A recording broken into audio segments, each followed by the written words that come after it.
We're with Coach Gundy as the Cowboys get ready for a Friday night game at BYU. It's been a tough stretch. The world is different now. So as you've been with the players the last couple weeks, is the dialogue any different? I mean, are they saying anything different than what you might have heard 10 years ago because the world is different? Or is their thought process pretty much the same?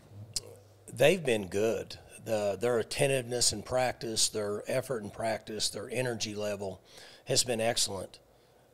The 3 practices we had in the open week and then the 2 practices in preparation for BYU, if somebody would have come out there and just watched us practice and just listened, they would have thought that we were 5-1.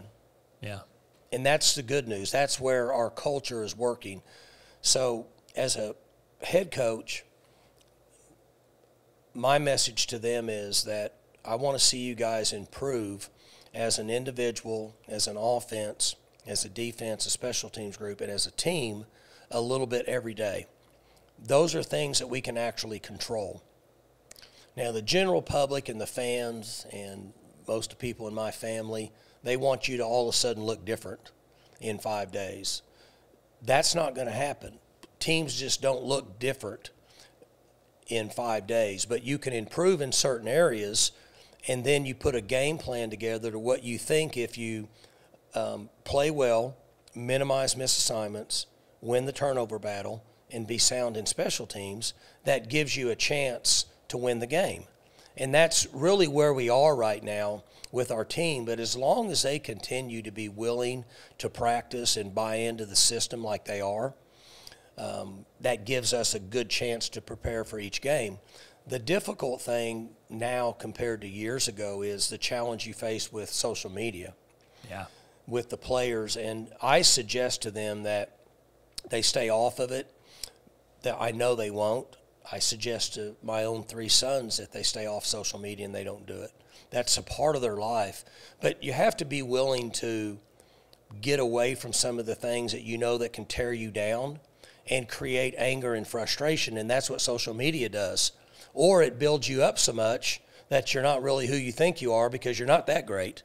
Mm-hmm. They're just telling you are. So the balance now with how to practice, live in the culture that we have, and balance social media is the challenge. What do you want to see from the quarterback position, regardless of who it is?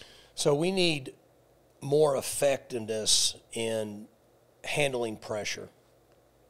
We've been pretty good without pressure, but when we've had pressure, we've not been very effective. Yeah. We've misfired, and we've not set in there and thrown the ball. That causes issues. And the ability for them to be able to run around a little bit and make a play.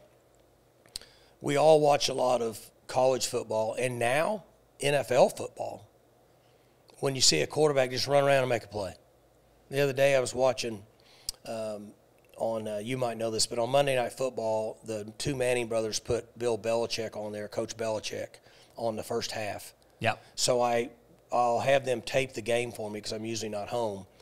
And I watch it because it's amazing to watch it and listen to him talk. And I don't waste a lot of time getting into the details, but the other day the Chiefs played, and he said, if not once, 10 times, you cannot let Peyton Manning step up and run or sideways because he's going to throw the ball downfield to Kelsey for a 30-yard game. Mahomes, you mean. Yeah, Patrick Mahomes. Yeah, is that what I said? Yeah.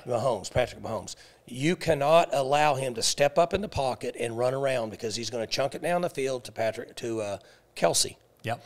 And it happened 3 or 4 times in the game, and he said, that's what I'm telling you.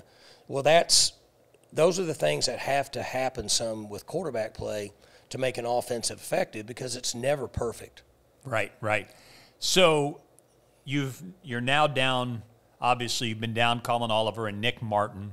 You've had this bye week. Are you getting sort of a feel for, okay, this is what we need to be defensively moving forward versus maybe the existence we had week 2 when everybody was healthy? So we had to make adjustments. Our 2 most productive players aren't playing with us anymore on defense. So to think that we can stay the same built on the systems we had, there was quite a bit in our system that was built for Colin Oliver.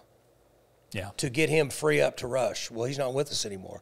Obi's been awesome, but he's not calling over at this point. So we've made adjustments in the open week, and that's been productive in that, okay, what is our base at this time? Who are we, and how do we play to our strengths? The last few weeks we've been kind of tinkering with it over a 2-day period to get ready to play in a game. Now I feel like we've made some strides in that area. Your opponent, BYU, is one of the top teams in the country, tied for 7th in turnovers forced. That's usually because of some type of stress they're putting on the opposing offense. So how do they stress opposing offensive teams that lead to those turnovers? So they're a very mature defense this year, and they're getting really good pressure on the quarterback with 4-man rush. Number 92 for them is playing really good. He's big and powerful. We played against him last year, and we didn't really feel like he was much of a factor, but he's come a long ways in the offseason, and they're getting good pressure on the quarterbacks. We watched him play the Arizona team the other day. They have a good offense. That quarterback moves around. He's a good player. They were on him, I think, 12, 14 hurries in that game.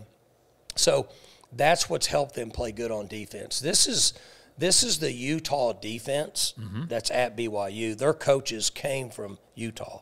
Yeah, and finally with BYU offensively, you see true triple option, which is not something we see all that often, and a lot of things going on. The quarterback's playing well. I don't remember how many games he played last year, but he's played, 6 this year?